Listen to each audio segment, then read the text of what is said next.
In this book, the God called Yahweh admits to innumerable crimes against humanity, from mutilating Adam with unnecessary surgery for his own perverse experimentation to drowning 99.999% of all humans in one murderous act. He is by far the greatest villain our species has ever known. Worse, he is without remorse. He brags about what he has done at exhaustively great length. He is an unrepentant monster, and with his confession in hand, this court has no choice but to find him guilty. Unless you, dear viewers, can provide one hell of a defense. Welcome to Let's Talk. This is Skeptic Haven.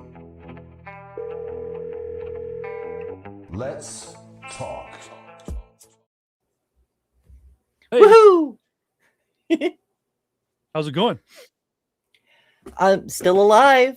Rumors to the contrary notwithstanding. I see your country continues to retain its independence. Yeah, for now. I mean, there's some hostages in Mexico right now. I don't know if you heard, but I have not. I've been a little preoccupied this weekend, but you know. A big time mob boss has been killed in Puerto Vallarta, Mexico, and violence has broken out between the federales and the gangsters, and all the Canadians who are there vacationing have been told to shelter in place and don't get shot. So, yeah. Try not to die. That's my general daily strategy. Yes. Yeah.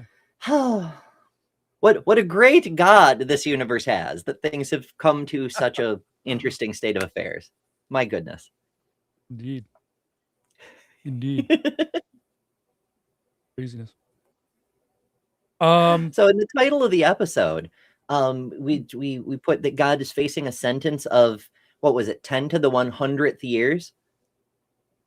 Yeah, so I just put like a quick curiosity question into an AI, and I was like, if God was, you know, under the same laws that we deem to be moral laws, you know, what would his sentence be? And it just kept kicking back like it would be life. I'm just like, well, that doesn't work, right? Because God is supposedly immortal. So then I was like, let's make a life sentence. Let's put a number on it. So like I said, assume 75 years for every life sentence. And then it came back a Google, which if you don't know is 10 to 100 power. Yeah, and you know what? Still not as harsh a crime as hell. It's true.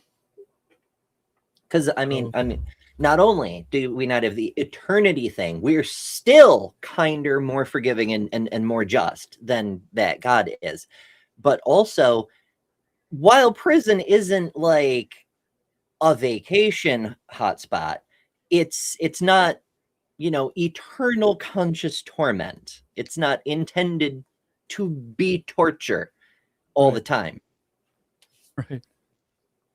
Yeah, that's just it too, isn't it? Right? It's like you would still have rights and you would still be treated a certain way. I mean, every place is different, right? Every place has different levels of, you know, in fact, arguably some prisons in the world are not very humane at all, but oh yeah, we've got everything from outsourced torture prisons to prisons where there's puppy time, apparently. That's a thing we do now, if you're rich enough.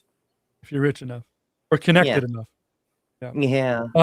But you know, there's the obvious crimes against humanity, you know, like all the murders and genocides and things, but you know, there's a fair amount of just domestic violence involved in the God stories too. Like the emotional manipulation that takes place alone would be enough for like a pretty substantial term of prison time, I would think.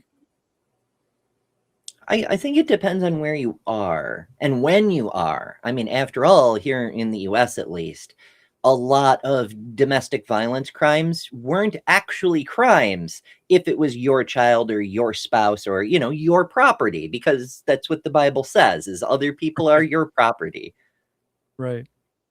But nowadays they don't even wait for a loved one to press charges. It's like the cops now, for the most part. I think it's states independent or something, like the states decide on how it goes down. But I know that some states, as soon as there's a domestic violence situation, like a hands-on other person, they don't need permission from the significant other or even the victim to press charges. It's an automatic, like, no, you're getting handcuffs and going to jail. That, yeah, it does vary from place to place, probably state by state. I don't know the specific statutes for the various things, but there are some things where, like, if a person here where I live, if a person threatens you with a weapon, like they pull a steak knife from their kitchen and they're coming at you with the knife, it's up to you whether you want to press charges or not, as long as they only threatened, because that's just menacing. It's only a misdemeanor. But if they actually stab you, then you don't get a say as to whether, because a crime has been committed against a citizen, it happens to be you, but like the state now has an interest in taking this violent person who is hurting citizens and getting them out of circulation. Right. Okay. Only God would do something about that too. Yeah. Looks like we have a call already. Oh, hooray! Yeah. So we've got looks like we got Roberto here. Oh, hold on, I'm trying to read the prompt here. From the Netherlands, deists. Do the hosts have any arguments against veganism? Interesting. Probably my weakest subject, but I do have opinions. I mean, opinions Roberto, are a good start. Yeah, Roberto, are you there? Hello. How you guys doing? Fantastic. How's the weather in the Netherlands? It's perfect right now, actually. It was freezing before, but now it's getting hotter, so I'm quite enjoying the weather. Fantastic. So your prompt here, the question is, well, why don't you go ahead and let's do this properly. Why don't you ask us your question? Yes, of course, and also thanks for inviting me. So my question is, why are you guys not vegan? And so I just wanted to maybe talk about veganism. I think an atheist show is perfectly aligned with veganism, because most atheists that I know kind of really have opinions about veganism, also theists, but specifically atheists. So maybe I would just want to talk about this topic right now. Okay. The first part of your sentence I missed. Are you suggesting that atheists are pro or against veganism? Because my definition of atheism says nothing about veganism. Yeah, no, there's no like correlation within sort of like saying that you're atheist and like necessarily like entailing veganism or something. No, definitely not. I just mean that there's more of like most atheists I talk to, and or people who reject the idea of like sort of like how theism is like grounded in like what you call it, like people talking to you about like gods like throughout your entire life, and like you grew up with these things, and like you kind of reject these ideas, right? And I kind of have a similar take with veganism, where it's like you kind of reject the notion that like we were like forced to like learn or like think of animals as like a resource or like a thing to use. And we kind of like, as vegans, me personally, I reject this idea, and I think there's like some parallels here. Okay. Well, I support and encourage anyone who can be vegan to do so. I would fight for anyone's right to be vegan. And on that note, there is no universe where I will ever be a vegan. But I have said that I believe, I don't know if I'd go as far as to say veganism will be the future, but I do believe that vegetarianism will definitely be the future. Like, I think that at some point, as I see younger kids, like, younger kids in my family, the nephews and nieces and things of that sort, growing up, they're becoming a little bit more kind of like, ooh, this is the flesh of another creature, and they're instantly turned off by that. Kind of like the same way maybe I was as a kid with my family, and I'm up in Canada, right? So when my family presented me with like a moose burger, I was like, "What? I think I'm okay." You know what I mean? I didn't even try it. I was just like, "We're not even gonna go there." I've been to the Arctic Circle, for example. Like this whole thing, right? Yeah, I've been to the Arctic Circle, for example, where their primary source of protein is like, well, where I was anyways. I know if you go in some other places, seals on the menu, but this particular place, caribou was a big one. But I just couldn't even bring myself to be a proper tourist and try it. I was like, no thanks. I'll just have the chicken. Yeah, no. And like there's parts of the world where like dog and cat meat are eaten as well, right? Like in the Philippines, for example. Yeah, and I like I said, those things I know are dropping off.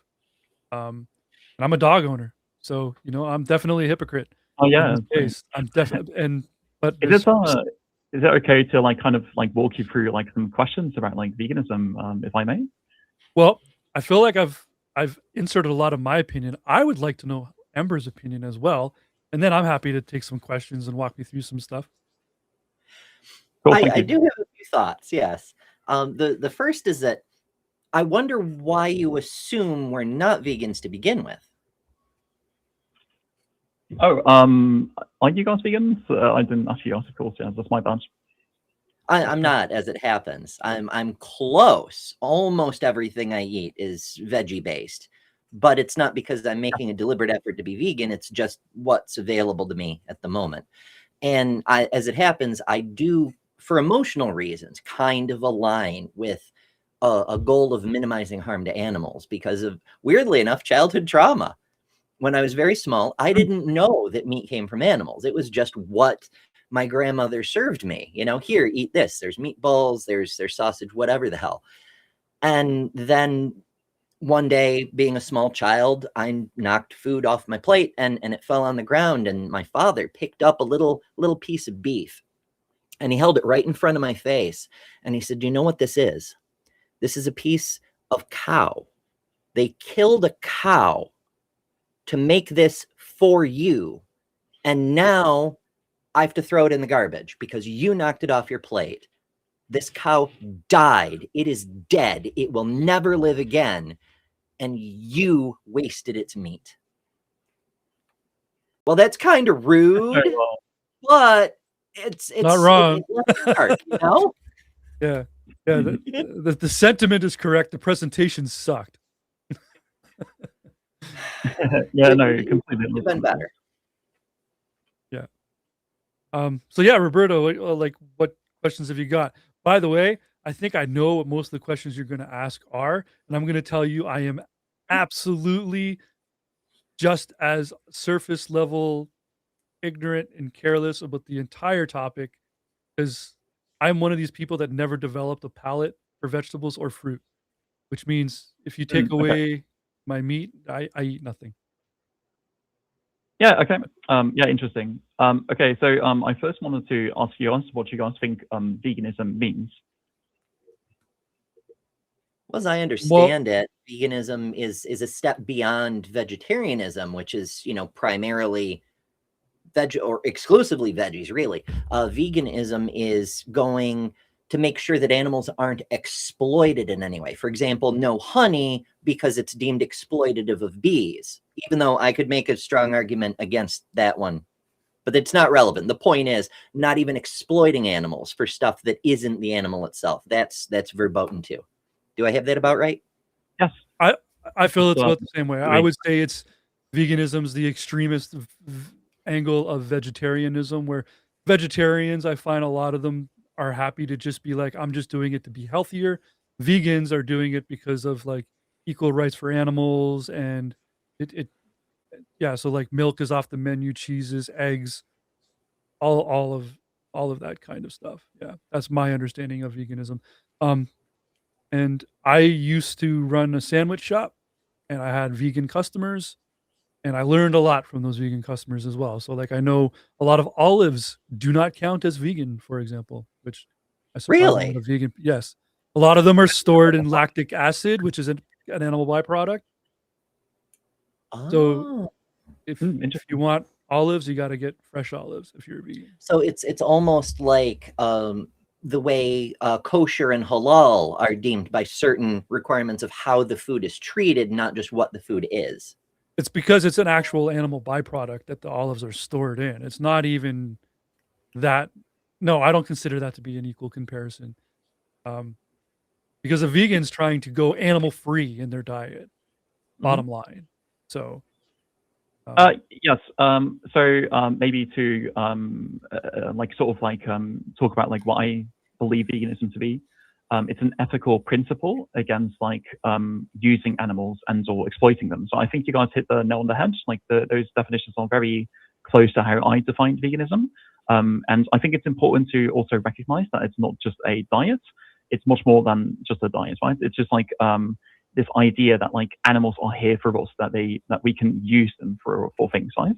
So say even clothing or like entertainment, like rodeos, bullfighting, zoos, stuff like that. Anything that like kind of sees and or takes animals as like a thing to use.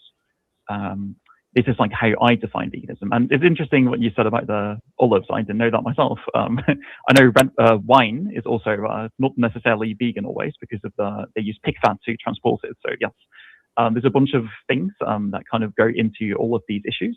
But yeah, it's veganism itself is mostly the ethical principle against using animals. And my next question would be, what do you guys think about that? Do you guys think that's for example, do you guys think that you respect animals? Do you guys think that we should view animals as like things to use? Like, what are your thoughts on this? I am the most hypocritical person, and I'll admit it freely, and I won't change anything on this topic. Like if I was forced to kill my own animal, like if someone was like, look, from now on, if you want to eat meat, you got to get it yourself, I'm screwed. I would never be able to do it. The ignorance is bliss shroud over my eyes on how it all happens is, I wouldn't say is necessary, but I couldn't do it on my own. Now, I am aware of a lot of the different practices involved in the processing of animals and things like that, and I don't agree with that. If you've got a petition for me to sign or a protest you want me to go to stop a certain plant like factory for producing meat, and they don't, there's no respect for the animals at all, I'm with you. I think that it there should be respect for those animals, but there'll still always be food for me. Okay. Yeah, as far as Can I ask my next question? Yeah, sorry.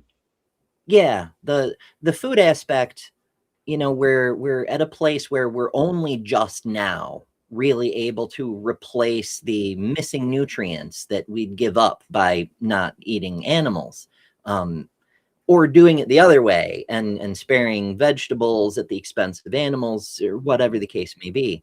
So it is a bit of an industrial era luxury to think of things that way. But on the moral level, using animals, treating them as our property, that does align with the sort of moral arc of human progress. But I don't know that we're necessarily there yet. While we do have a lot of places and a lot of situations where machines can do the work instead of animals, or even instead of humans, ideally, I don't know. I'm looking forward to a future where, as we expand our access to alternative forms of protein intake, we've seen a tremendous progress in the last couple of decades with artificial meats. By the way, when that artificial meat hits the shelf and is affordable, I will be the first one to try it, and I hope it's a winner. And then I don't know if it counts, Roberto, but that might be the path for me. Might be the only hope for someone like me. Let's hope so. Yeah, I mean, it's a valid possibility.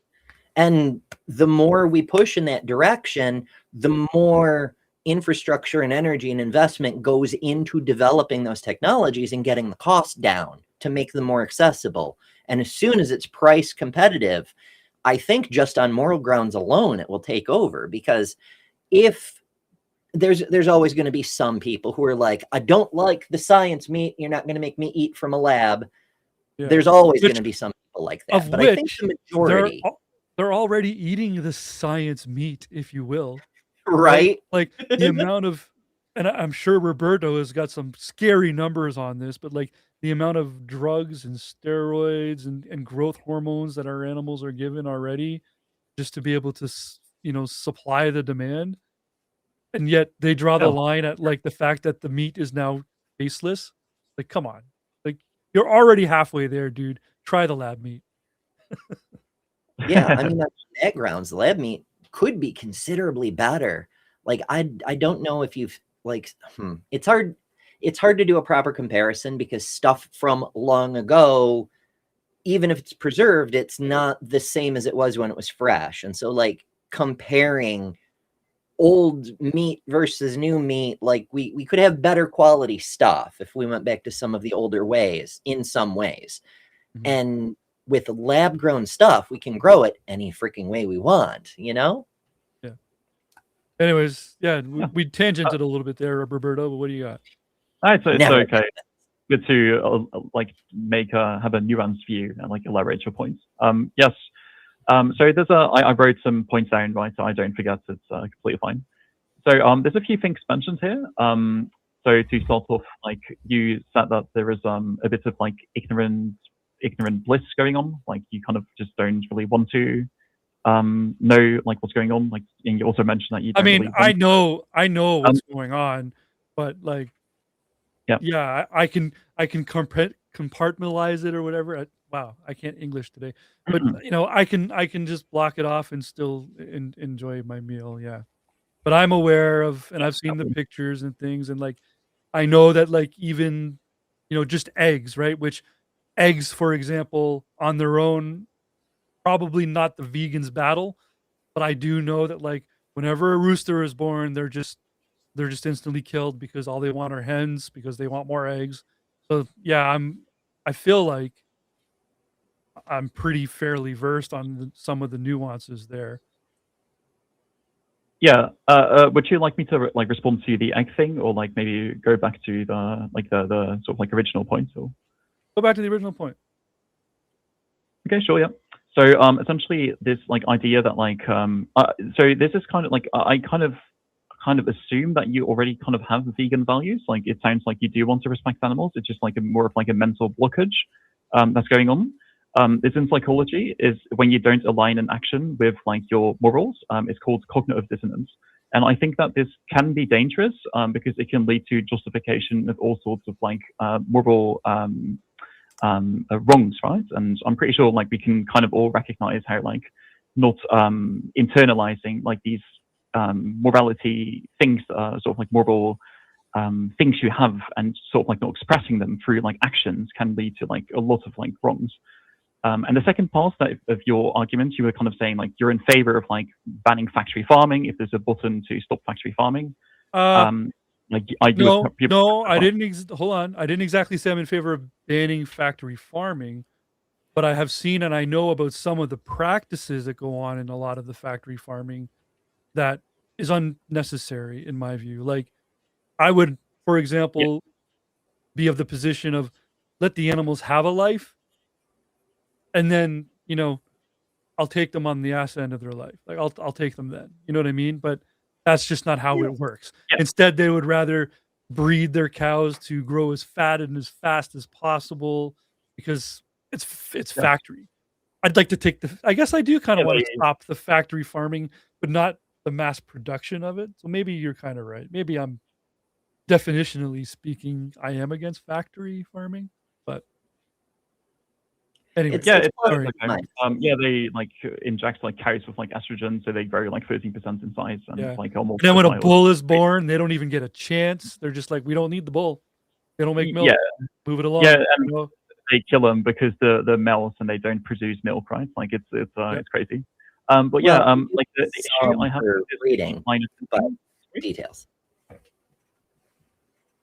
Sorry.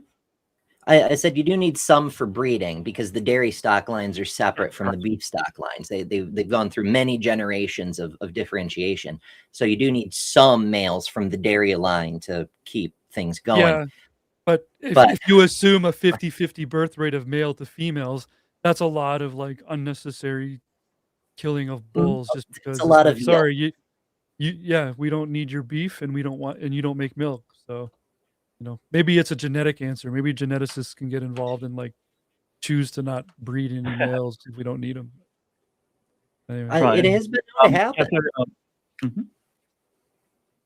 sorry, Roberto, go ahead. No, it's okay. The point I was going to make is that this is called welfarism, and I kind of think that welfarism kind of distracts us from the main point of veganism, which is more of the idea that we see animals as something that we can use, right? They are a resource, and I think that this is tackling the root issue, as opposed to thinking of ways that we can better the treatment of these animals when we can just stop doing it altogether.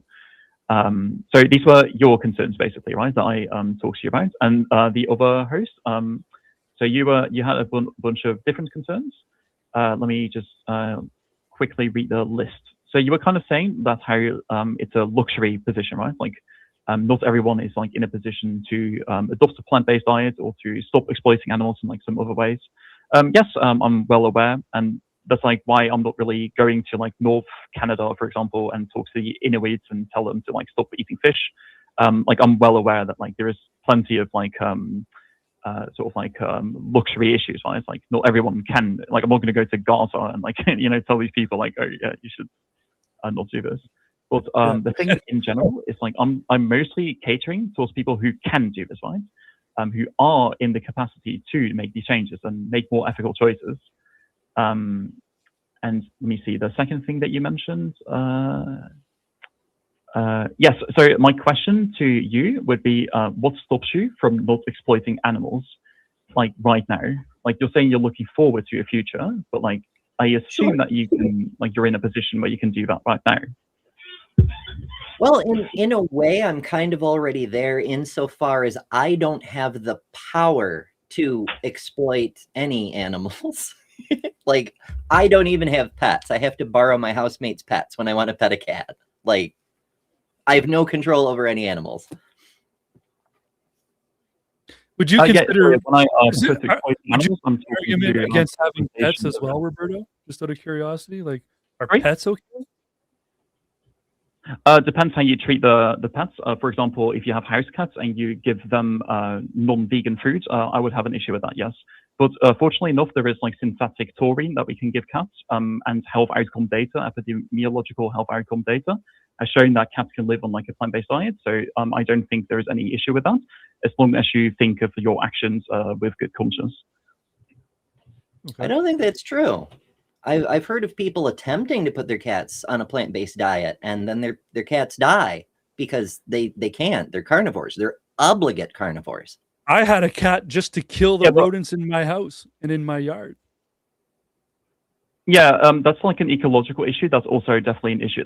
Actually, if you really want an actual answer, I would kind of say that having cats is immoral for that reason. Because if you can either leave your cat inside and then it's kind of you're trapping a cat inside, and if you let it go outside, it will cause a lot of ecological data. When it comes to the food part of cats dying, I just don't think the data really backs that up. There is direct health outcome data with synthetic taurine, which is the amino acid that cats need, which makes them a hypercarnivore. And you can synthesize these, and health outcome data hasn't really shown any sort of issue. So if you think there is an issue with that, I quite like to see the data for that. Well, I mean, maybe so. Maybe the data will bear that out. That's a long way from any of my fields of specialty. So I have to play the I don't know card on that one.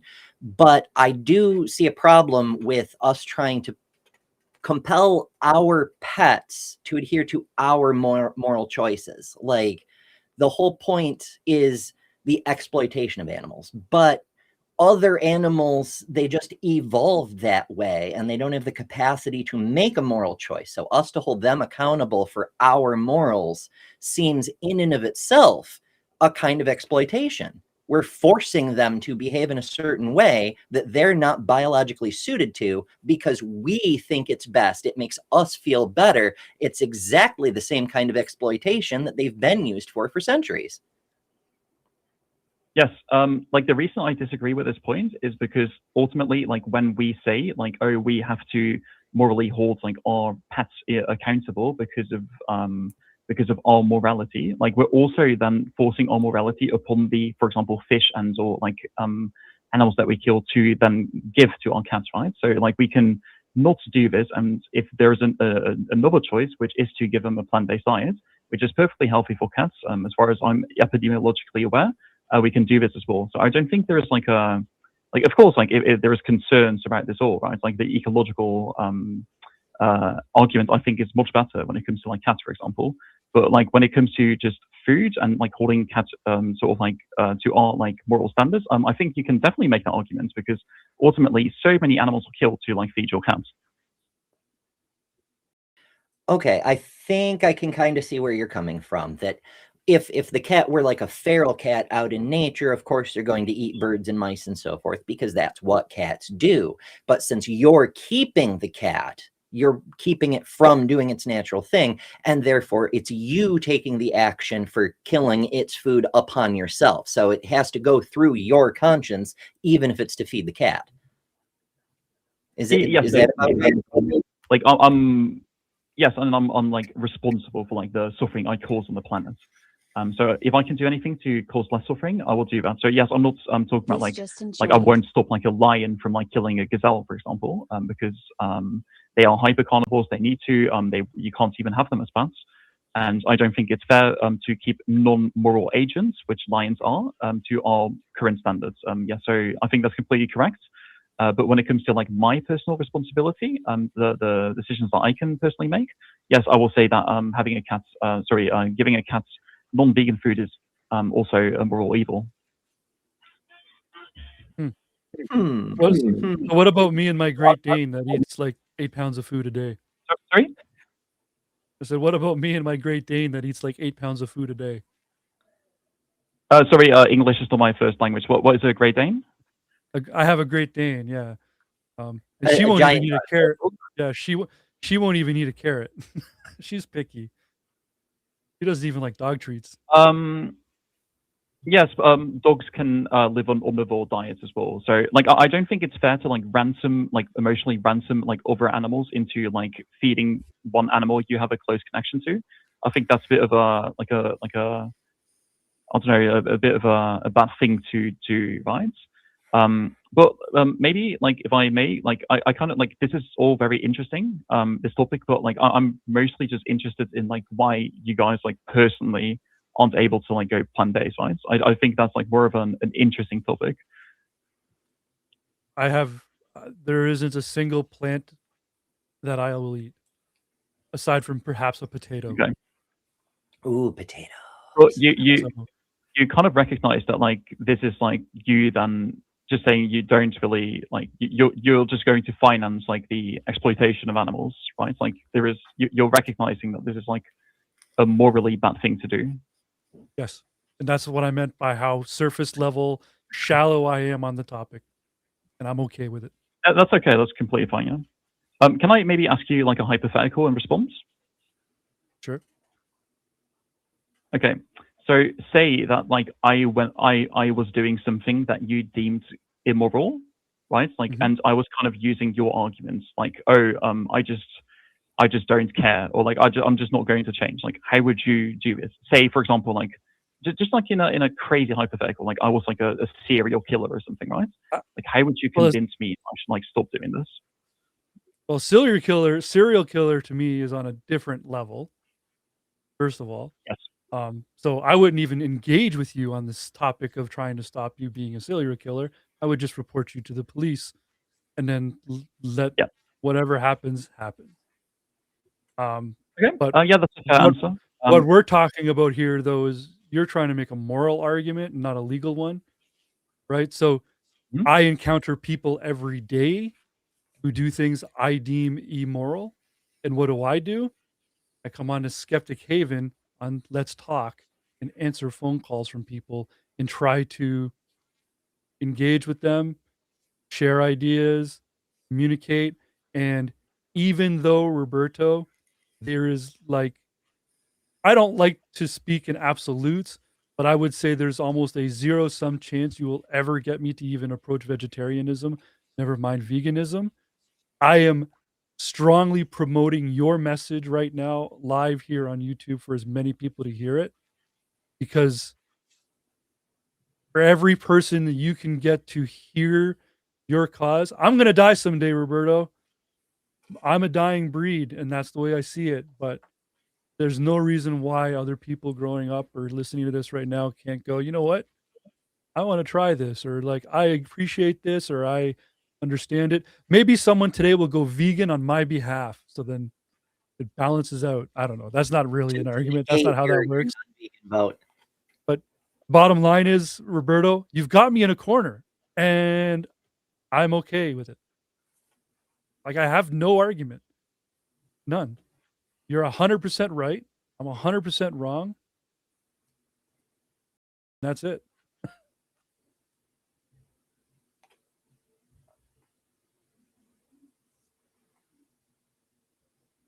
Are you still there, Roberto?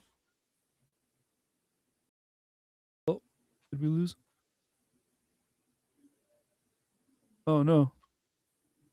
Roberto, I think we might have lost him. Okay, well, if Roberto can call back, that's cool. But I mean, yeah, everyone watching right now, it's like you can see the level of engagement that we had with Roberto. It was, I wasn't going to argue with him. I wasn't going to fight with him. It was, he's right. Like, you know, I mean, I'm not sure I 100%, maybe it's a little bit biased. I was going to say, I'm not sure I'm 100% on board with the idea of no pets. Like, I love my Great Dane. I would just do anything with her. I couldn't sleep at night if she wasn't like there. Yeah, on the it doesn't bed. work either. Like, I mean, you could make the case if you had a time machine and you could go back and stop Yeah. animals from being domesticated in the first place, but then you'd never have a civilization that develops a time machine, and you hit a grandfather paradox. But that's Yeah. neither here nor there. The animals that exist, and to posit that all these critters, like some animals can readapt to the wild, and like feral cats, for example, are breeding out of control in some parts of the world, but not all of them can. And so to separate these creatures from the humans they depend on for their survival is to force them into extinction for our morals, which is again forcing our morals to the detriment of the animals, which is counterproductive to the point. Everything is much more complex than this is a clear moral good, we have to do this. Like, even if you concede that it is a good, and every single one of those goods can be argued and should be, because we're skeptics and critical thinkers. But even if you just concede the point, you still have to think about the other consequences. Even if the net good is still there, it's better for the planet, it's better for your personal health, you live longer, you lose weight, all these other things. There's still downstream consequences that you can't just hand wave away for the moral good, you know? Yeah. Hey, Roberto, sorry we lost you there. Did you catch my entire word salad diatribe? I didn't, unfortunately. I'm sorry. Okay. I heard you say. I basically ended with, you're 100% right. I'm 100% wrong. I'm in a corner, and I'm not going to stop. Yeah, that's fine. Can I maybe just respond to two things, and then Sure. I accept that as an answer. By the way, that's understandable. I just kind of want to. And I also added, by the way, that's why like platforming you was also kind of important, because there's people watching, and you know, they hear the information, and I want you to convince somebody, because I do agree with everything you said, you know. Yeah, well, thank you for being a vegan activist. You know, maybe at some point you will change them. I don't know if I deserve that title given exactly the answer I just gave you, but thank you. Anyways, Roberto, yeah, go ahead. You said you had a couple more things. Yeah, perfect. Thank you. So you were kind of saying how like it's not comparable to like compare like the exploitation of animals to like being a serial killer, right? That wasn't really what I was trying to do. I was mostly just taking a reductio, like reducing your position to its logical extreme, which I kind of forgot what my argument even was at this point. But I think there's like a really important thing to kind of go into here, because I think like it's not so different after all. there's this idea. It's called name the trait. It's a moral argument within veganism, and it's kind of it goes like this: what is trait X that is true for all humans? That if you were to take away from a human, would make it morally justifiable to exploit that human.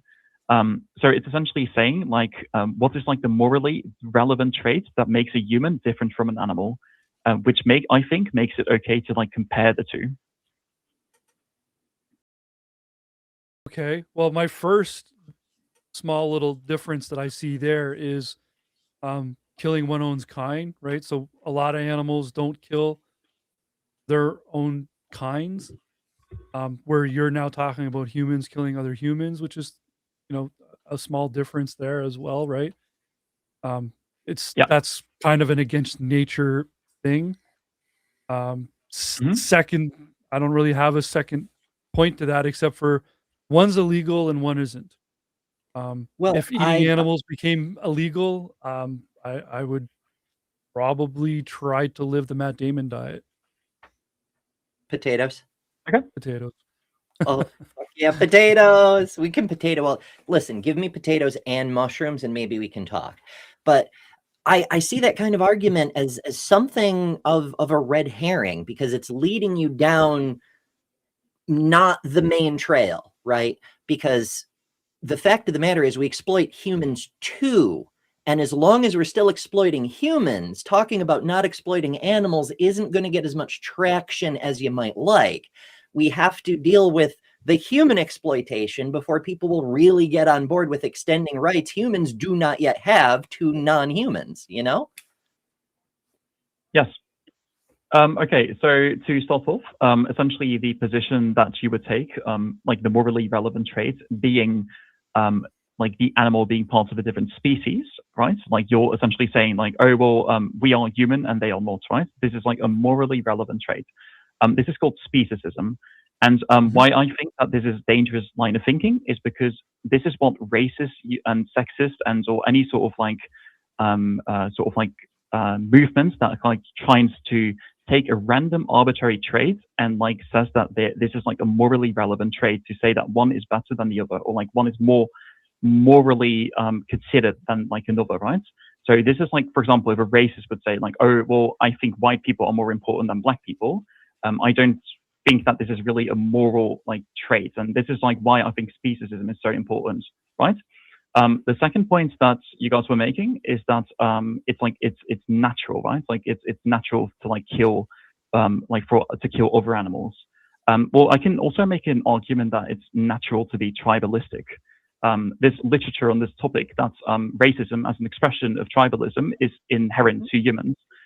If, of course, racism itself is not inherent to humans, but tribalism is being part of the sort of like group, right? This is like what helps us survive. This is also natural. So you can kind of make an argument that we shouldn't then like engage in tribalism if we care about nature. The other point that you guys were making is like, well, we should care about like human, or like, I don't know if you said like we should, but like you're essentially saying that like people would care about veganism and or animal ethics after we like solve like other humanitarian issues, right? I would actually argue that it is a she didn't hold on. She didn't actually say that she was prioritizing the humans over the animals. Like sorry? solve our own. Yeah, I forgot my point now, but the way you said it wasn't accurate as far as how I understood it from Ember. Right. Oh, it kind of goes back to what we were talking about earlier about how it is a luxury ethical based system that not everybody can. We're in a situation where people are struggling to afford any food. I'm in that boat myself. And so, saying, hey, care about the animals and whatnot, it's great ethically, it appeals to us emotionally, but it's way down the list of priorities compared to survive, try not to die kind of thing.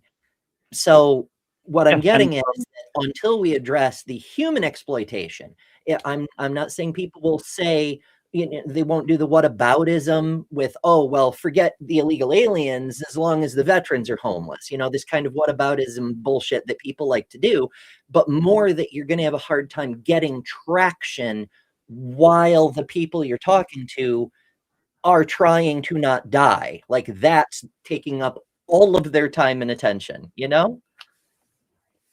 Oh, 100% correct. And I also believe that like we first need to work on ourselves before we like look outwards, right? You can even make an argument that like this, like you should work on yourself before like looking at things like systemic racism, systemic sexism, like all of these issues. You could kind of make an argument that like you're put into this world and now you're in this position where you have to play with the cultural doubts. And you need to focus on your primary needs first. This is the reason why I completely agree with you. Like, I'm not going to go to Palestine and say like, oh, well, you guys need to go vegan, like you're evil or something. Like, no, I'm not like that. I just think, and I like to make the message very clear to the people who can make more ethical choices and who are able to make these choices. Like, these are the people I'm appealing to, and slowly by slowly, we can make the world a better place. Also, if we were to all adopt a plant-based diet anyway, we could even reduce like the land use like by 75%, right? We could even feed much more people. Yeah, exactly, much more, and we can the people working at slaughterhouses, they get exploited. Like there's so many humanitarian issues, right? These are like all intersectional issues, like sexism, homophobia, like all these issues I kind of like have to do with, and their logical conclusion come to speciesism, and that's sort of like my main point here. Yeah, I mean, I'm not sure where Ember sits, but like I keep saying, it's like, you know, these aren't arguments that we can technically defend against because like we love animals, we do. So you know, there's that. But I'm just out of curiosity now. I'm sure you've got an answer for this, and I'm very curious. And Ember brought it up before too. What if I only ate the rabbits that tried to eat all the farmers' carrots? Like the crop dubs, for example, like if you were to eat like the rodents, for example, that like were to eat like the amount of animals and creatures that are killed with poisons and things of that sort in order to protect crops. You know, would they be fair game? Or is there a solution to that I don't know about?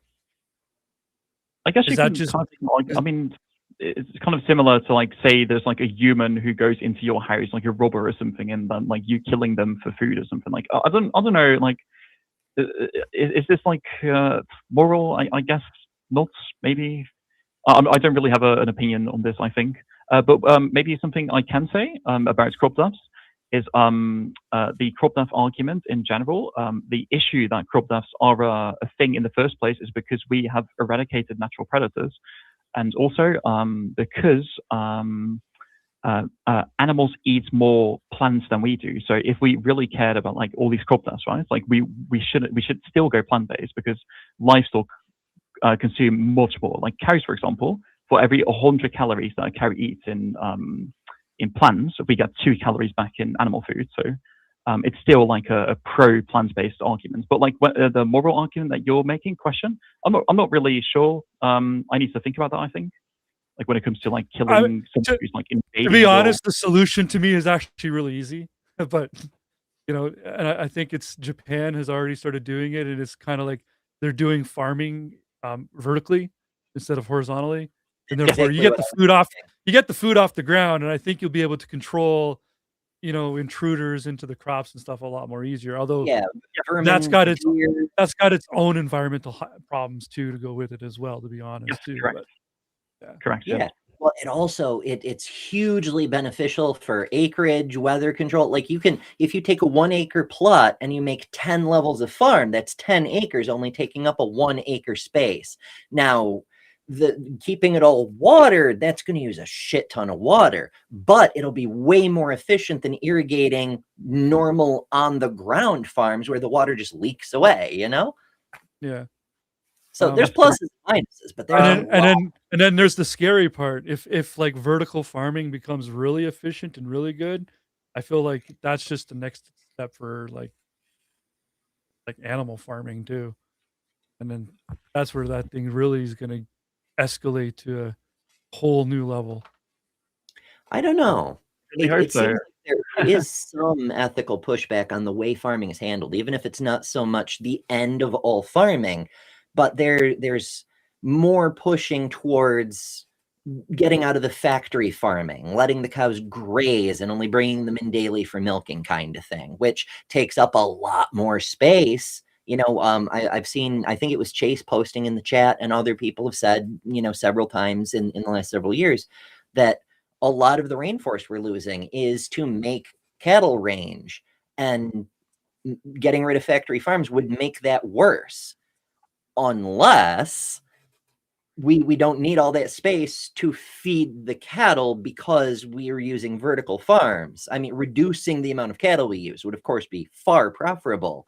But even keeping the same amount of cattle, if you can increase your farming efficiency by 900% on the amount of land you need, it's going to make a big impact. Yeah. Yes. Anyways, that was, I guess, everything I really wanted to talk about. Well, thank you guys for interacting. I was super glad to have you come on and talk about it, just for the record. I do have one other question, just surface level, simple question. And it's a curiosity question, which is like, surface level. Are you against someone having like milk and eggs, assuming that like no male cows and chickens were harmed in the process? Like, if I was to have bought my own cat, well, okay, I guess pets aren't okay, but if I was to go find a cow randomly in the woods and they were like, they seemed cool with me getting some cream for my coffee, would you be okay with that? Or is that still, even on that surface level, exploitation? Yeah. So, assuming, like, just hypothetically speaking, then like some sort of like like an isolate case or something, right? So, like, say there is like a farm with a cow or a being, not even a cow, where like there is no artificial insemination. You don't kill the male calves. You don't kill them after like they are after they stop being fertile. You don't they've got enough land. There is no like physiological issues. I didn't make them pregnant on purpose to get the cream. It just happened to be like, The thing is, like, I'd say still no, because these cows are like, especially the cows now, are like raised, so artificially bred to overproduce milk. Like these modern cows that we have, they have all sorts of physiological issues from the overproduction of like excess milk, right? And so you like have to, hypothetically speaking, take like some sort of cow that hasn't been bred to produce milk, and you'd have to then like, I don't know, like not take the calf away or something, or like say they were like to die childbirth or something. I guess maybe, but like the thing is, it just doesn't really work like that in real life, right? Like there is always exploitation when it comes to dairy. But yeah, I mean, there's gonna be exploitation in every aspect of life, somewhere, everywhere. Even if we're not talking about living creatures, people take advantage of stuff all the time and everywhere. I was just wondering, like, as far as the topic of veganism goes, how deep is it activism more than health, right? Like, do you think that consuming milk or eggs, for example, is just all around just like, don't do that? Or yes. Yeah. I would say yes. Okay, of course, cool. You're talking about like this hypothetical. I mean, I'm willing to say, like, the utopia of like, if the cow could talk and be like, Justin, I have a little extra cream. Would you like? You're like, that's the scenario I'm talking about. Yeah, exactly. Or like even humans, right? Like you can like take like milk from a human, right? If they were to like tend to it. Fair enough. I wouldn't really have an issue with that, I guess. All right. Well, thank you so much. Yeah, thank you guys as well. Yeah, thanks, Roberto. Have a good one, Roberto. We'll talk to you later. Yeah, you too. Bye-bye. Thank you. Bye. That's the second time it's coming up recently. Like the other day, some people were talking about whether it would be efficient to pasteurize human milk to deal with this whole nonsense RFK is up to, so babies stop getting listeria infections and shit.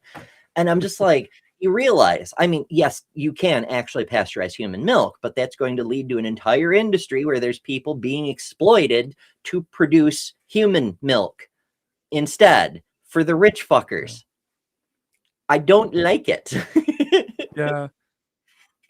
I mean, yeah, it's a tough battle for an activist type vegan to take up and to change the world.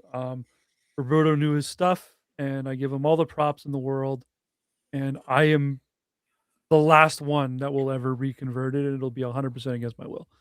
Um, and I that's terrible, and I know it. And sorry, I was never really. I don't know what it is. My palate will not accept like cooked fruits or vegetables. Like I just like I'm gonna say something right now that's gonna probably set off every American. I could not swallow a piece of apple pie. There is just if I was on Survivor and I was doing one of those eating challenges and a guy had a cow tongue and I was given an apple pie, I might offer to switch. Like seriously, is how bad it is for me. That's pretty rough. I don't know. I feel like veganism, it seems commendable on the surface, but as you noted in the very beginning, it is a form of extremism. And while Roberto was very cordial and seemed to have data and very approachable and talkable, that isn't necessarily the case, and even though it was just a friendly conversation, we did find a few places where it was more manipulation than actual engagement. I mean, hell, even the salesman-y approach of like, what would it take to make you convert today? That sort of it. He's a nice person as far as I can tell, but veganism is an extremism, and we have to bear in mind that there's usually nuance to these things. There's things behind the curtain that you're not seeing. Like Scientologists will approach you and seem very friendly and reasonable too, until they've convinced you that you're full of thetans and need to give them $100,000 to purify your blood or whatever the hell it is they do. I'm not saying that veganism is a cult like Scientology is, just that it's not viable on its own. It's that said, It would be part of necessary. the whole utopia, which everyone would tell you utopia isn't impossible. Like it's just not gonna happen.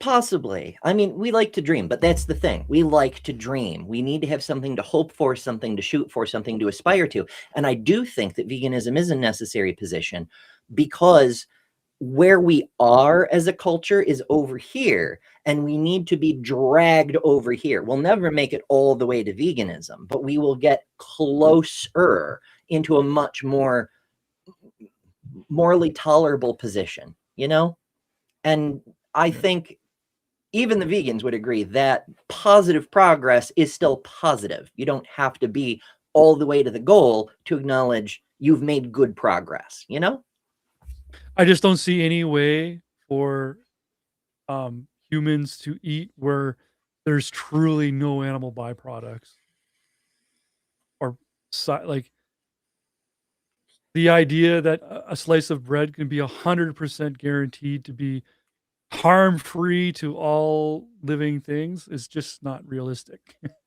I don't see it. Just the wheat alone, you'd have to kill some bugs. We heard a lot of talk about speciesism, but veganism is itself an expression of speciesism because it's saying animals have to be the moral priority. Fuck them vegetables, And I understand that there's a big difference in the similarity in the way animals think to how we think versus whatever the hell the vegetables are doing. If even what they do can be called thinking, it's a completely different mode of experiencing reality that we cannot understand. But that's the speciesism, is saying because it's not like us, what it's going through doesn't count, Yeah, as soon as some scientist figures out a way to like find out if plants can feel too, then that's kind of it, right? Well, we've already done that. We know that lots of there you species go. can feel pain, they can feel fear. Like, you've probably heard of the stories. Mythbusters did a thing about it years ago about how when you cut the grass releases hormones into the atmosphere to warn the other plants that something is cutting the plants. And the other grass, they detect those hormones and they release certain chemicals into the roots. There is a detectable fear reaction. The grass fears the lawnmower. it doesn't experience it the way we experience fear, but there's something happening there, you know? When you play happy music, the plants grow better than if you play angry music, and all these other different things. Like, they don't have emotions the way we have emotions, but they react to things in an emotion analog way, you know? Right. Well, there you It's go. weird. I mean, yeah, it's a tough one, but yeah, um, like I said, I ran a sandwich shop and I had a couple of vegan customers, and they would ask me to like make them some sandwiches, and I learned a lot about different things that even some vegans didn't even know that like I said, the olives, for example, Yeah, I never would have not expected. always vegan. Yeah. Yeah, Um. Anyways, yeah, God's guilty. We throw him in jail for a long time. that's right. God set up this fucked up system. Yeah, yeah. He could have Apparently, made us. He could have made us solar powered, but instead, no.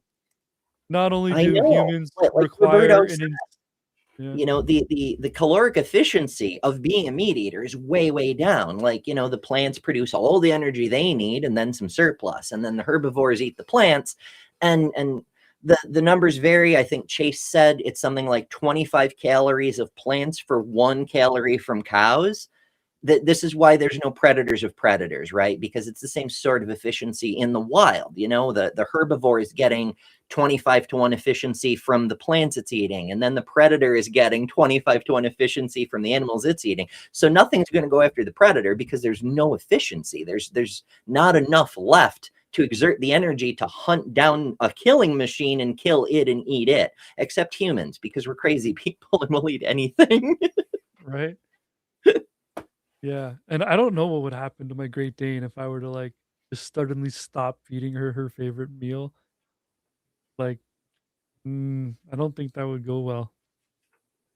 She's quite I don't know. particular. I mean, maybe you could find her like a new favorite meal that she likes even better. Like, for a while, a former partner and I wanted to do better than veganism even, and develop a diet where nothing gets hurt, right? Like, for example, we actually kind of regress on veganism insofar as, like you were talking about earlier, unfertilized eggs.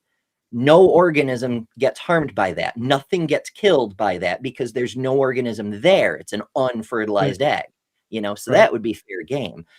Things like honey, where, European honeybees, again, the vegans would not like this because animals are involved. It's an animal byproduct.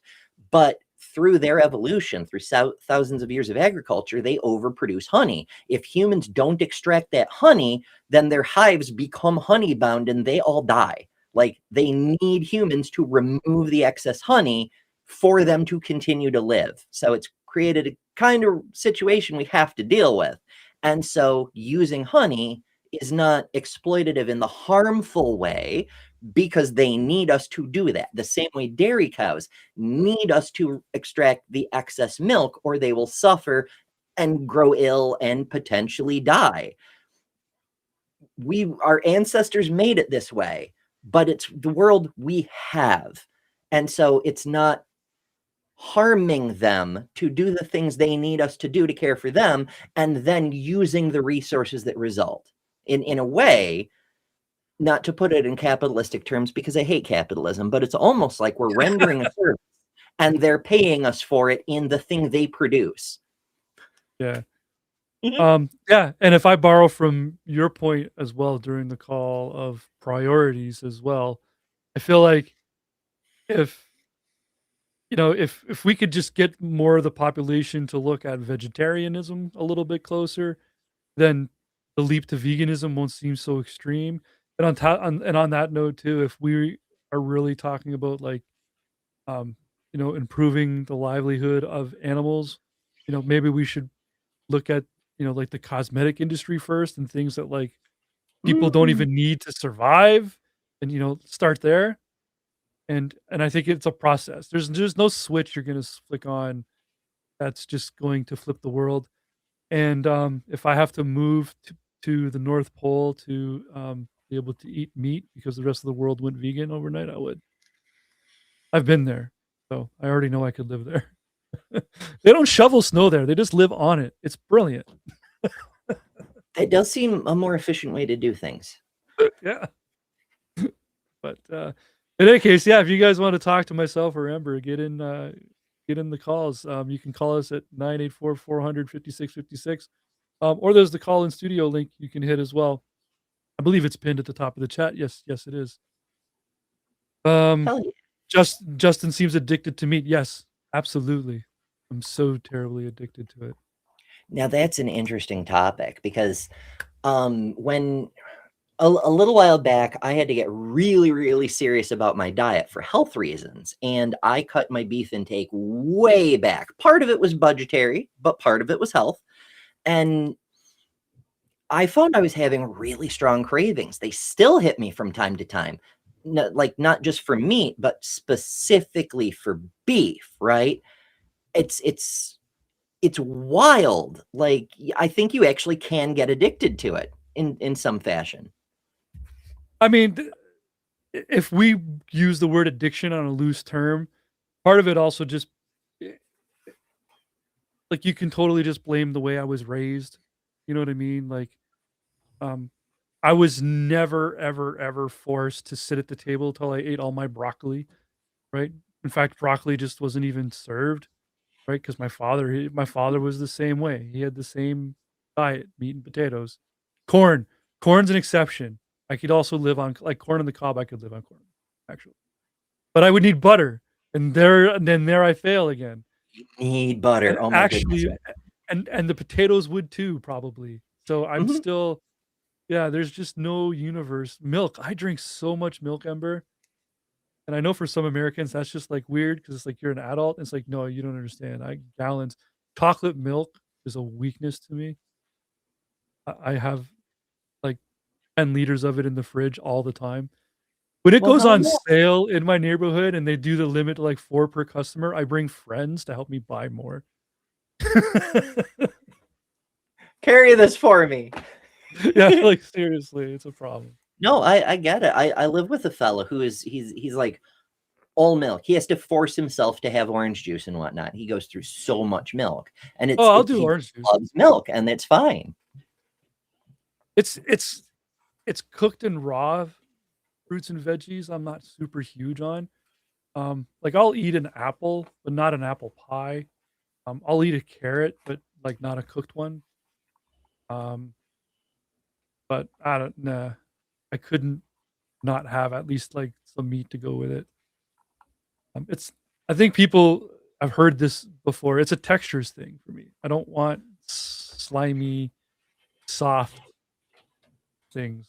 Just a thing. I kind of get that. There's some foods. I think everybody's got some foods that just for some reason just tingle the neurons the wrong way, and they're like, nope. And some people, that some is a broader category than others. Yeah. But like vegetable juice, I'll drink that by the gallon. Like I'll hurt myself on vegetable juice. Yeah. But there's only like 3 flavors I actually hate. And it's pineapple, watermelon, and peach. Those are the only 3 flavors that like even in a candy, I don't want it. I don't even want it in a candy. I used to despise pineapple. It's so extra sweet and so gross and whatnot. But then I changed my body chemistry around, and now it's the best thing ever. Oh, really? So maybe consider changing your body chemistry. Because you know what? Maybe I'm being too hard on my position, and it's just a baby steps thing, and I could get there if I tried. But I'm not giving up my dog. There is no world where I live without a dog. That's fair. I mean, it's a critter. It has its own rights too. It deserves to live and be happy. And I assume it loves you. Most dogs I know get really attached to their humans, and you take their humans away. I have to close my door to do this live stream because she loves me so much. She would climb on top of me. Yeah. And for me, the dog's got to be over 100 pounds, or it's not a dog. So that dog's going to eat some food. And if that dog wants meat, it's getting meat. It's getting meat. And from what I understand, a lot of that is just the scraps that the humans didn't want anyways. There you go. That's often true. Although as I understand it, there's better food standards for pet foods in Canada. Like technically the dog food there has to be human edible for like in case of emergency or something, which, you know, it isn't a bad standard to have. But here in the US, it's not human edible. You should not eat the dog food even in case of emergency. Yeah. I even go an extra step and like avoid grain-free food. Like there was a point where our one Great Dane, we were feeding it grain-free because you know, he was having issues performing in the yard, if you guys know what I mean, because like it was messy. And so we tried grain-free and that seemed to fix everything. And then it turned out that it ended up long-term killing him. He developed a heart condition because he was missing some vitamin or something that he wasn't getting from the grain-free food, and he developed a heart problem. So we swore, we're never feeding our dog grain-free. There'll be another solution to their, their pooping that we'll find. Yeah, well, there's lots of other answers. But our current Great Dane, she's healthy, she's happy, and I love her to death. And the viewers have seen her. She's usually comes in near the end of the stream. She figures out how to open the door because, you know, she's 36 inches tall, so she can reach the knob. And fair. Yeah. But yeah, where were we before the call now? So we were talking about God. I believe we were getting into like domestic violence even a little bit, and the domestic violence that God was talking. Yeah. If we were to put him in the court of law. Right? Like, I mean, for just what he did to Mary, right? Like, I know that apologists have arguments about, Mary consented, even though the book doesn't say that, but whatever. Like, even if she had, she's like 12. So it doesn't matter, does it? It's still a big crime, you know? So I guess it matters on how much money God has, because that's how we handle justice these days, right? Like, if you're poor, you're going to jail for 70 freaking years for hurting a child. But if you're a promising young college student with prospects who comes from a well-to-do family, well, then it's probation for you, because we can't let this one little incident ruin your life. But if you are filthy fucking rich, like you have dirt on the powers in Washington, well, then not only do you get no penalty whatsoever, you get a check from the US government for inconveniencing you, you know? Yeah. God has a lot of money. Or so, I mean, you know, the Catholic Church, the Mormon Church, the Baptist Church, any one of them has more money than God. But who would God get to represent him in court? As it happens, we've of had course you know the answer. Yes, actually, so I mentioned before the stream starts, I chronically over-prepare, and it turns out God actually has lost a court case before. Okay. 1 second, because I have to look the damn thing up. God, court case. Is this going to be like the whole evolution versus creationism court case or something? Well, it's one specific case, and shoot, I can't quite remember the name of the case, but there was a woman's home was destroyed by a lightning strike. Lightning struck, her house caught fire, it burned down, and she filed an insurance claim. And the insurance went, well, this is an act of God, so we don't cover it. So she sued God. And as you can imagine, Really? God showed up, so she won a default judgment. And this is in the States that this court case took Yeah, place? I believe it was Arizona or New Mexico, but I'm having trouble finding it now. Yeah, isn't that always the way? Yeah. I probably have it saved in one of my many, many tabs because I knew I'd want it for this show, but I don't know which tab I saved it in. That would have to be in a state that, like, without question believes God exists, therefore to push the case forward, because otherwise, like, they expect the defendant to show up? Like, what is... I'm not sure how that would work. Even serve God, you know? If you were given papers and like serve this to God, where do you go? Okay, I let's see. guess Apparently, you go to in Cat Kerr and 19 you just be like, "Hey, Cat Kerr, take these papers the next time you go to heaven and pass them to God for me." You guys don't know who Cat Kerr is? Google her, and then I'll apologize for you later. So apparently it was a 1969 court case. The woman was named Betty Penrose, and it was her boss, who was a lawyer, Russell Tansey, who filed the lawsuit against God on her behalf. And the suit claimed God was responsible for the maintenance and operation of the universe, including the weather in Arizona, which caused the lightning that destroyed Miss Penrose's home. So he sought $75,000 in general damages and $25,000 in punitive damages, strategically filing the case in Sonoma, California, instead of Phoenix, because Sonoma was home to a hippie commune on land that had been deeded to God by its former owner, Louis Gottlieb. So God legally owned 30 acres in Sonoma. And therefore, Tansey argued he could be sued there because he owns land there, right? And under the law in 1969, he was right. If you own land, whether you're a citizen or not, there's a reasonable expectation that you have legal obligations. You can be engaged in the court service there. So I guess that's how he served papers too. It's like a process server would try to deliver papers, keep not finding God home. And at a certain point, it's probably different in California, and it was probably different half a century ago. But in a lot of states, the way things stand right now is if you try for like 30 or 60 or 90 days and you can't serve a defendant, you can either leave the papers with a person who lives at that address, which is to say someone who lives on that 30 acres, or you can submit them by mail to the mailing address of their known residence. And so, yeah, you could serve God papers, and it's his problem if he doesn't respond. Oh, wow. So how would that work criminally then? Because now I'm thinking to myself, like, okay, so there's like a bit of a precedent to our little wordplay here of like, God's guilty and should go to jail for a Google years. And if there's a precedent of suing God and him losing, then I guess we win if he doesn't show. Right.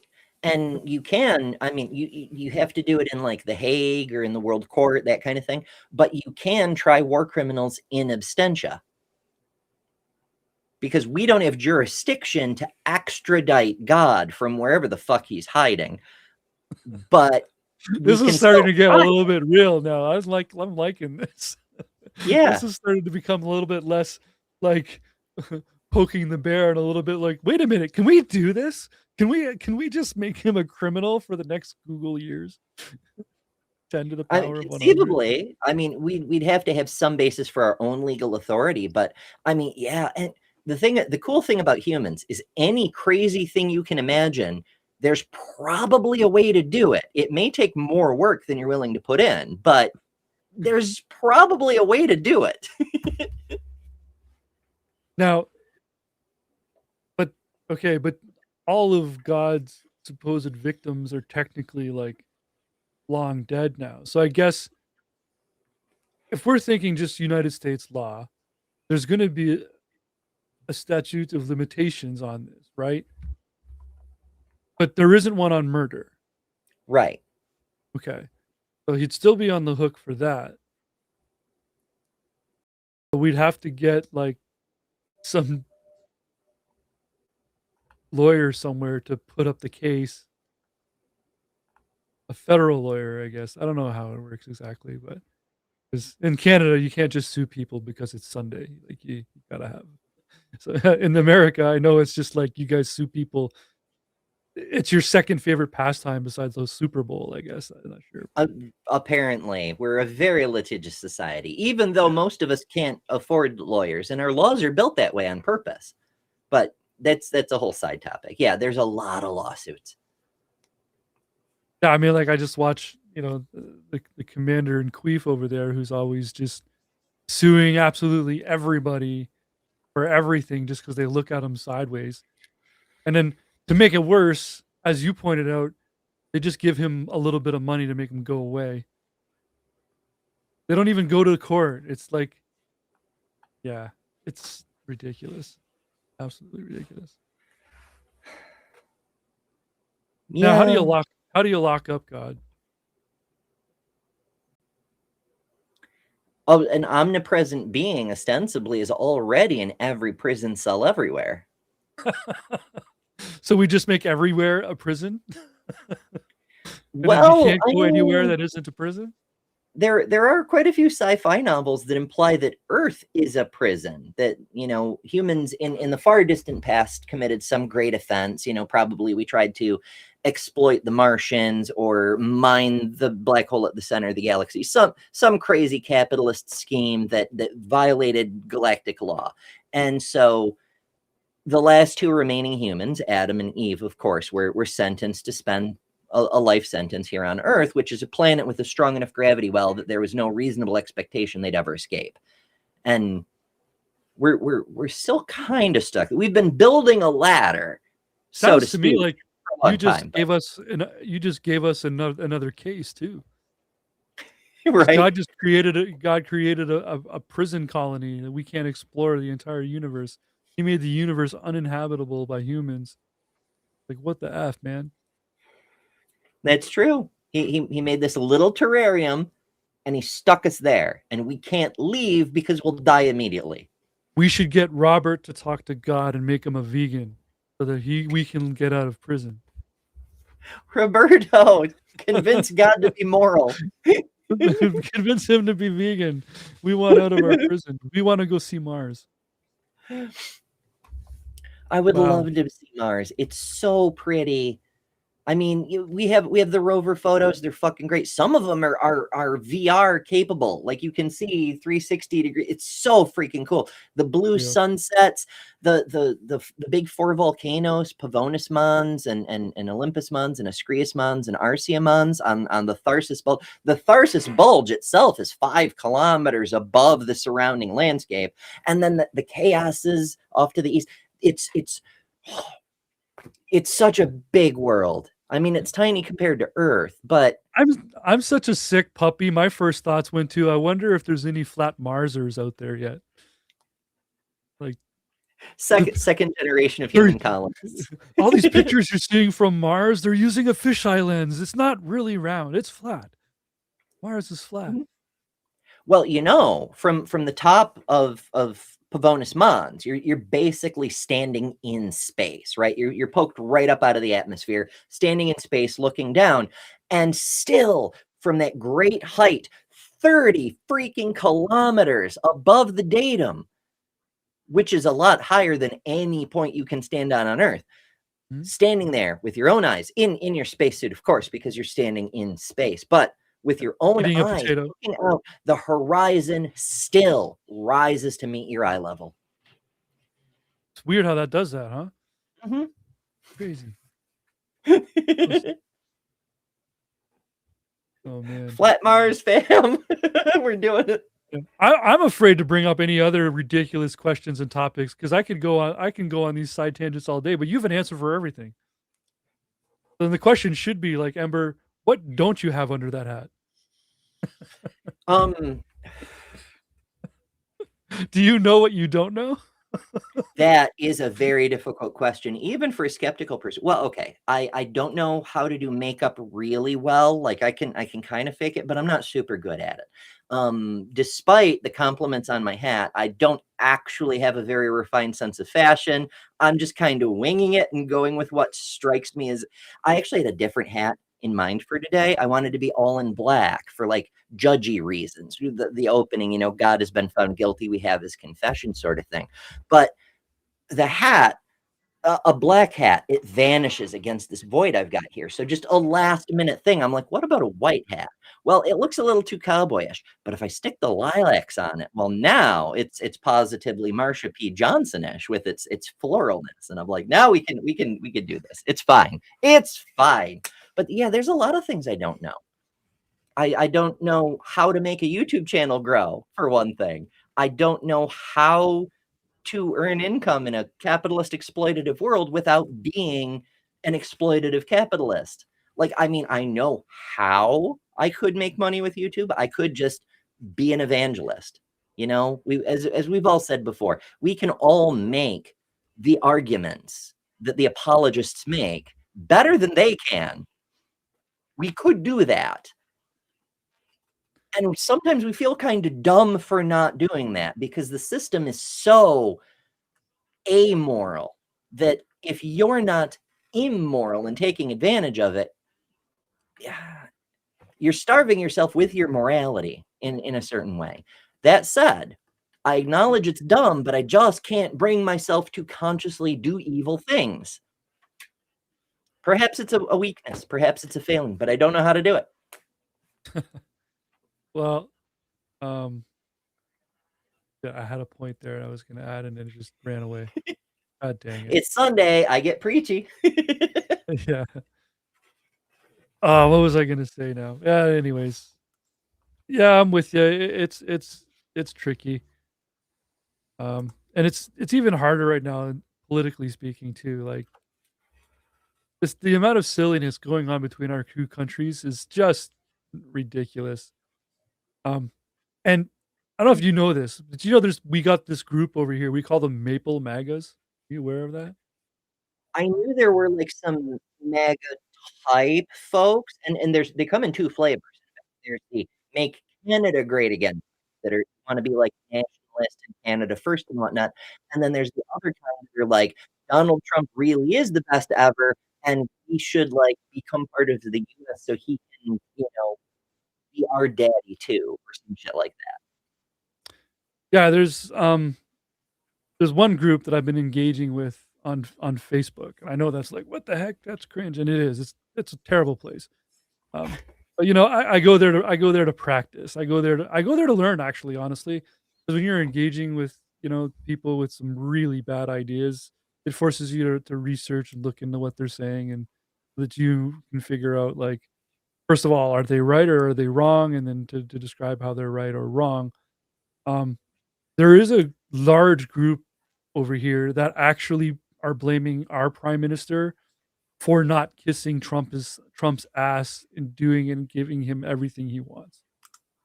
They are actually, like, I've actually had engagements with people, Canadians, who are like, if America says do this, what are you gonna do about it? You should just do it. Why are you fighting it? They'll kill you. They'll destroy you. It's an uphill battle. And I'm just like, don't you get it though? If we accept everything that Trump has put on us, we're just encouraging him to do more. Like, if we're just like, okay, we'll be the 51st state. If we were to just accept that, what would be next? Because now we've just given up sovereignty, and now what's he going to take away next? Right? Like, you can't if you did that, what could you do? No matter what else he tried to do, you'd immediately lose your military, your own police forces, your own laws, most of your human rights. Free speech gone. You won't even be able to organize or talk to each other, or even report real news anymore. Yeah. Yeah, we'd probably lose our health care. We wouldn't be allowed to. I mean, in an honest election, however, no Republican would ever be in office again. Like, that would be the end. He would have just adopted 41 million blue voters. Because, like, even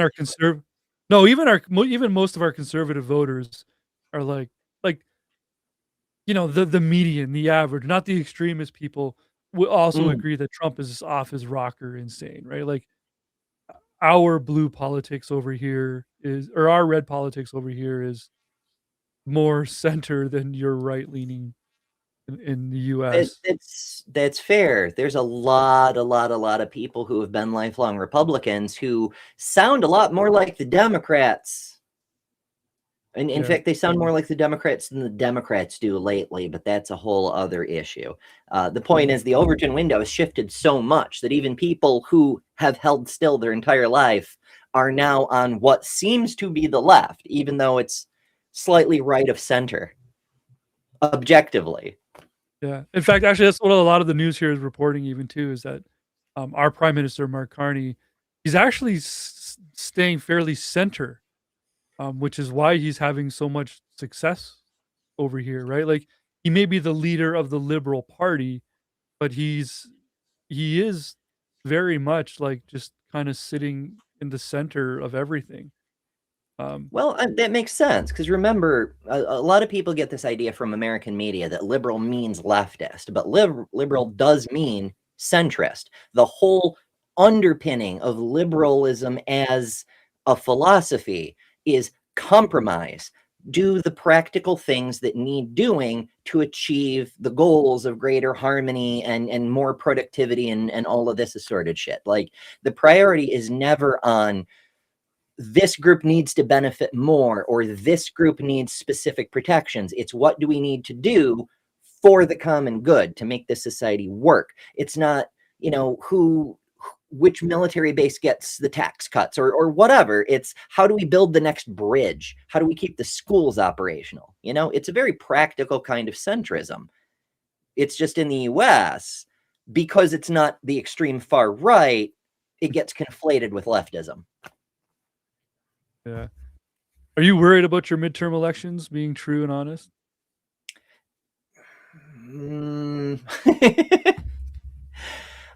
Simple answer, yes. More complicated answer, no, but I'm virtually certain that if we even have midterms, they will not be fair and honest. I mean, we did find voter fraud in this last election. We found Elon tampered with the Georgia election. Elon confessed to tampering with the Pennsylvania votes in the 2024. I mean, he was flat out giving money away for people to vote. Right. He was buying votes in I think it was Minnesota, maybe Michigan. I get those confused sometimes, much to my chagrin as a U.S. citizen. But and that's just Elon. And Trump keeps getting on live TV and saying, we rigged the election. That's why I'm your president. I've got 2 clips that I run on my channel regularly, and I know there's at least 2 more out there. Yeah, I believe that the only way right now, I'm thinking the only way that Republicans don't win the midterms is if anyone who wants to vote against Republicans comes out in mass. Like, the victory for the left and Democrats needs to be so huge that it can't be, there's no hiding it. That's the only way. If it comes even within a 10% margin, Trump's just going to call it fraud and not accept the results and move on with his day. And it'll take 2 years for the friggin' courts to get in there and do something about it. Right. And that's a big flaw in our system that keeps causing these constitutional crises, as Trump just keeps ignoring the law, and it takes a couple of years for the courts to do anything about it. And even when they do rule, he just ignores that too. So what's the fail-safe?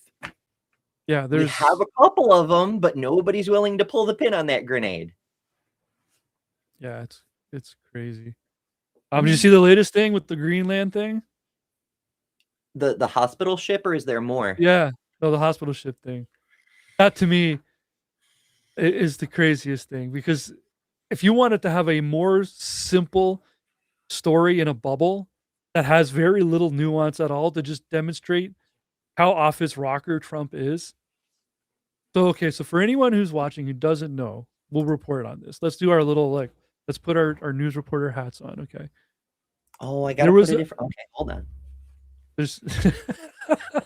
Yes, I triggered a hat change. I love it. So for anyone who doesn't know, an American Navyman got ill on a submarine near the Greenland, and they evacuated him to Nuuk, which is the capital of Greenland, for medical attention, where they have socialized healthcare. It's all handled, and they're well equipped. They've got it under control. If you saw pictures of the hospital this man is in, you probably don't have one that nice anywhere near where you live now. He's under control. Probably. Yeah. And they're gonna take care of him. And he won't even get billed. It's fine. They got it. They're happy to do it. Which alone just speaks to the character of Greenland, first of all. Because my first thought went to there was a submarine patrolling off the coast of Greenland where just a month ago, someone was like, that same submarine was probably aiming its guns at Greenland, and they sent a soldier there for medical attention. Anyways, so there's that part. What does Trump tweet? We are sending a hospital ship to Greenland to help take care of the people who are not being taken care of there. And then here's where it's crazy. The only 2 hospital ships, which I was shocked to learn, you guys have this massive military and only 2 hospital ships, are both docked for maintenance and are not going anywhere anytime soon. As is So often pointed out by many of our friends and other people who do keep up on the political side of news, their will to evil is only outstripped by their sheer fucking incompetence. I'm shocked, honestly, like we all knew he was crazy, and that's fine. But like to me, that's a neat little nuanced little bubble of like, what the heck is he on about? But I was actually also equally shocked to find out you only have 2 vessels for medical aid, and they're so old and decrepit looking that they're like in for maintenance right now. Trump wants to go to war with Iran, and he doesn't have a medical ship. This Well, is shocking to me. well, okay, there's some nuance to that. Part of it is that a lot of the newer vessels, especially the stuff that's designed to be at sea for long periods of time, are more self-sufficient than previous generations. The 2 aircraft carriers out there, for example, the Abraham Lincoln, and I forget the other one off the top of my head, because this isn't what I do as far as journalism goes. But can they perform surgeries and things of that sort too? yes, they have a very Oh, advanced medical suite, I suppose you might say. Like it's condensed, but it can do almost anything that a normal hospital can do, and then some. You know, I mean, but there's a can few it do it things on that mass? no. If you have a mass casualty incident, you're going to be doing triage on the fucking runway. You know, it just there's pluses I and was minuses. Yeah, I kind of want Canada to just like get itself a couple of medical ships and just start touring the planet. Kind of what I'd like to see. Just like get out onto the ocean, and when a natural disaster hits a place, just beeline it and get over there. You know what I mean? It'd be so Yeah. cool to just like have medical aid show up on that kind of level. Like those boats are kind of cool looking. Like they're floating hospitals. I mean, But it's nice to be able to bring all the tools and resources and equipment and stuff to places. Like, I would love to see something like that. As third world, right? Like, Mr. Beast here on YouTube made a big splash a couple of years ago by running around with a group of doctors and like curing 1,000 blind people, and then he did it again with 1,000 deaf people. And like, we could do that. We could send medical ships around with the equipment to just do that. And while they'd have to go like port to port to port, and their ships, they as you know, like 99% of humanity lives within walking distance of a major water source, which if it isn't a coast, it goes to a coast, you know? Like all our cities are water based.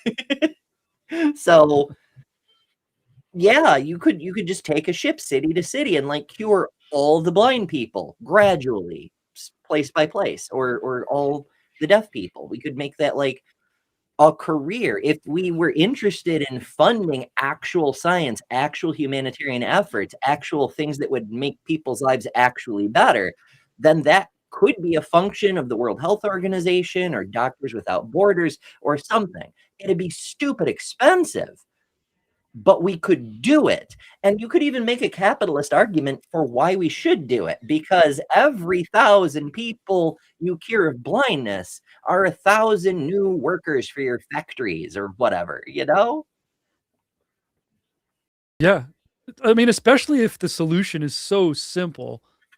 Like blindness is a pretty, generally speaking, is a tough thing to fix. So if there's a solution to fix someone's vision or even hearing or whatever, like man, could totally Yeah. be doing that. Well, I mean, it's the eyeball is very, very complex, but there's really only like 3 or 4 things that are broken. You know, it's a flaw in the optic nerve, or the retina is connected incorrectly, or there's a problem. The most common one is there's a problem with the lens. You know, our friend AJ had her lenses replaced earlier in life. That's one of the many ways she's an advanced life form compared to all of us. But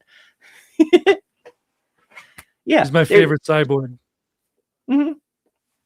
There's a few different things that it could be, but many of them, not all of them, but many of them can be fixed.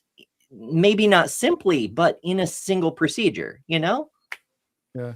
Actually, on Tuesday, I'm going to finally get the ball going on getting some hearing aids. Looking forward to being able to hear people speak again. Like That could be pretty yeah, cool. yeah. If you guys don't know, I have terrible hearing. Like if I've got one thing that's really wrong with me, it's a hearing problem. It's really bad now. I'm almost completely deaf on this side now, and yeah. So my doctor has been holding off on getting the hearing aids because, well, they're expensive. But in talking with AJ and hearing about the cool technology and that and stuff, I'm just kind of like, I'm actually kind of excited. Yeah, Yeah, forget man. Just DJ makes it upgrade sound me. like she got fucking superpowers, and I'm Ah, kind of, after having organized a couple of projects with her, I'm pretty sure she does have superpowers. Yes. yeah, pretty awesome. But like, I've been just looking at some of the technologies for it too, and I'm just like, this is gonna be sweet. I'll turn my computer on, and my ears will connect to my computer, and I won't have to wear these things when I teach class. Like, so that's another thing. I work from my computer, right? So like, I spend Mhm. 40 hours a week in front of this computer teaching, and then I spend time on Sundays, hopefully doing Skeptic Haven, whenever possible. Hell yeah. Yeah, it's good. Yeah. I mean, it could be a useful thing. I mean, I know doctors are like, oh, don't do unnecessary surgeries and shit, but like quality of life, it may not be necessary, it may not be life-saving, but if it won't hurt and it can give you tremendous benefits to just be able to connect with your technology more effectively, I don't know. I mean, I think it should be a thing you could opt into. It'd certainly help me Um, because, like, my ears are screwed. Like, right now, you're on a speaker because I cannot wear headsets because my ears are screwed and I cannot get a healthcare provider to treat the damn things. And yeah, so and hats won't I fit can't over it. use headsets. I can't use earbuds, you know? Yeah. So you're on a speaker. Um, It's an oof. yeah. Well, the side that I was saying is deaf. I did have a CT scan recently with it, so part of my Tuesday appointment is just getting the results of that. So who knows? There might be a surgery path of like just getting this side fixed. But I've been in the music industry most of my life, so like there was no question I was going to be losing my hearing. But um, went out for dinner with the family just over the weekend, and literally with this background noise, anyone who's got hearing issues will know what I'm talking about. Just a little bit of background noise of like other people talking will completely mute the conversations that are happening right in front of me. I literally can't hear any of the people at my own table um, because of any little bit of noise that's going on around me. So I'm gonna tell my It's doctor, like, let's do the hearing aids. Pay him the money. Let's do it. hell yeah. I life is complicated. Life is lifey sometimes. But Yeah. I do hope you manage to get some improvement in that. And for anybody who's wondering more about AJ and her magic cybernetic implants, good news. You can find out more. She's going to be here next week with Jim Burrows, I believe. Oh wow, cool. Yeah, she did a great. AJ's got a great show um, on Oh yeah, Thursdays. her Thursday show. Yeah, Is there one booked for next Thursday yet? I don't know, but she did Critical Call last Thursday with Seth Andrews. So Mhm. if you haven't seen that, go check it out. Yeah, lots of cool AJ stuff coming up. There's also a bunch of other cool stuff coming up on Skeptic Haven. But before I get into the plugging for that, I want to draft y'all. I really appreciate Roberto's call. Fantastic, wonderful.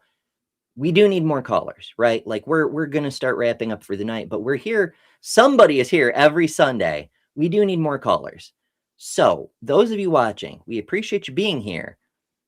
The next time you get into a fight with someone who's wrong on the internet, maybe point out that there's people they can actually call on Sundays and send them in this general direction. Just keep it in your back pocket as a resource, because it'd be fun for us. It may be more productive. We may be able to solve some issues, or we may learn some new things like we did tonight with Roberto. Like, it's good for everybody. So do us a favor and send folks in our general direction. But also, not only are we, Critical Call next Sunday, AJ and Jim are going to be on. The Sunday after that, we've got Neil and Aaron Lewis. And then the Sunday after that, I'll be back with Jim. So, make sure you bring me some freaking bigots to deal with. It'll be fun. Jim doesn't slouch on stomping on bigots either. But do help us out with all those things. Have you ever seen Jim deal with the veganism topic? Maybe briefly once, but it's not. He literally will open with, "I'm a speciesist and I'm okay with it." He's like, he just does the ontology. He's like, "Yep, I'm morally wrong. What now?" what are you gonna do about it? Absolutely. Alrighty. Well, we want to thank everybody for coming, for hanging out with us. It's lovely seeing you all. We had a super chat earlier. I believe it was from Robin. Give me 1 second and I will find it. I don't have the buttons to pull it up, but I can look and see what it was. Yes, it was from Robin Webster. Sent us $2. Thank you, Robin. She says, Robin. "Great hosts, great hat." This isn't a hat. This is my real hair. Hell yeah. Good stuff. Good stuff. Alrighty. But thank you all so much for joining us. It's always, we could do pre-recorded shows, but it's a lot more fun hanging out with you folks. And it's a lot easier to have people call in when we're actually live. So thank you for joining us. Remember to tell your friends.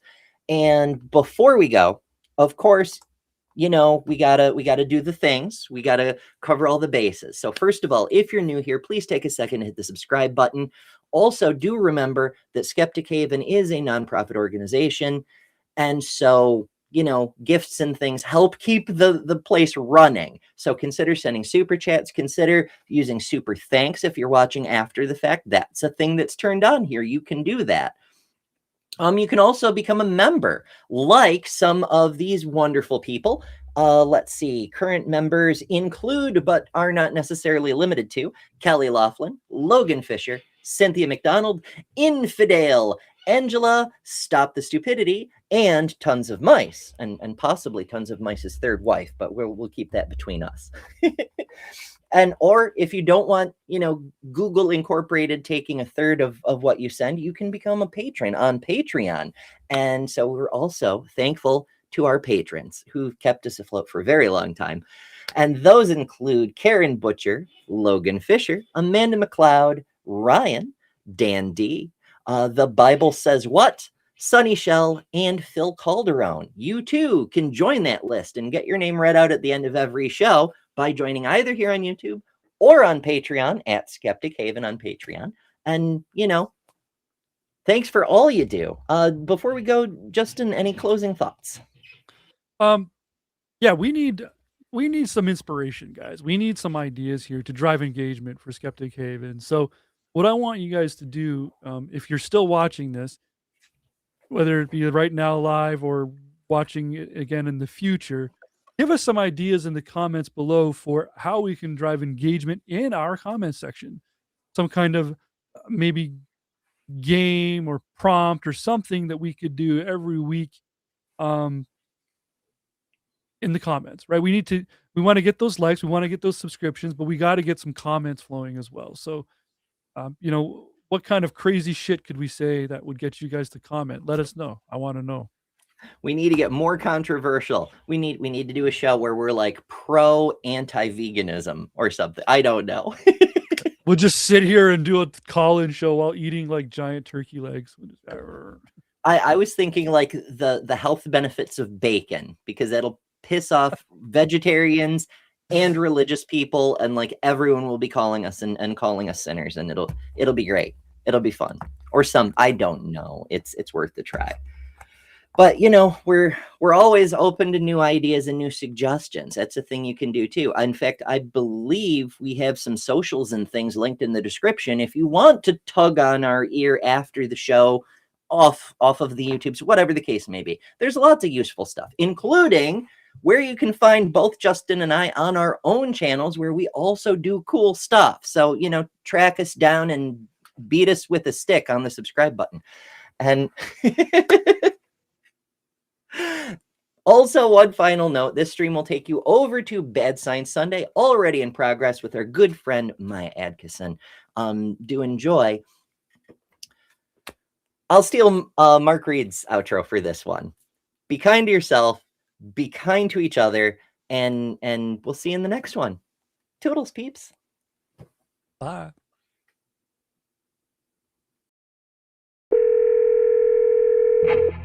This is Skeptic Haven. Let's talk.